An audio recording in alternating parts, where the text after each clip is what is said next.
ఎవడ్రా ఎవడ్రా నువ్వు, ఇనుమును ఇనుమును నేను, నన్ను కాల్చితే కత్తవుతాను. ఎవడ్రా ఎవడ్రా నువ్వు, మట్టిని మట్టిని నేను, నన్ను తొక్కితే ఇటుకనవుతాను.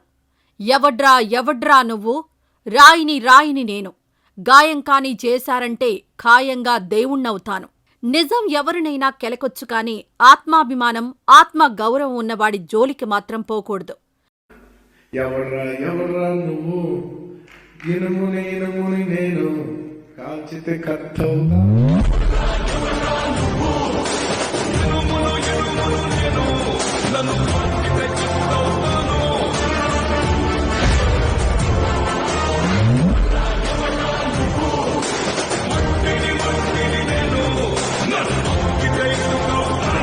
వాడు చెలరేగితే బ్రహ్మాండాలు బద్దలవుతాయి. కావాలంటే చూడండి, ఎప్పుడో ఎస్వి రంగారావు గారికి రావలసిన జాతీయ అవార్డు ఈ కుర్రోడు గద్దలా తన్నుకొచ్చాడు. తెలుగువాడి ఆత్మ గౌరవ సూచీగా నిలిచాడు దెబ్బతో. సౌత్ సినిమా అంటేనే చులకనగా చూసే నార్త్ వాళ్లతో బ్రహ్మరథం పట్టించాడు. రజనీకాంత్ తర్వాత దక్షిణాది సినిమా నుండి అంత క్రేజ్ సంపాదించిన ఒకే ఒక్కడు అల్లు అర్జున్. ఈసారి పుష్పతో యావత్ దేశం మొత్తం ఉర్రూతలూగుతుంది చూడండి. పుష్ప అనే పేరుతో పూనకాలు తెప్పిస్తాడు.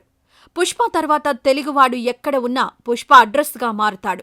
పుష్ప పేరు కాదో బ్రాండ్, పుష్ప కలెక్షన్ల సునామీ, పుష్ప ఒక అడ్రస్, పుష్ప తెలుగు సినిమా పొగరు.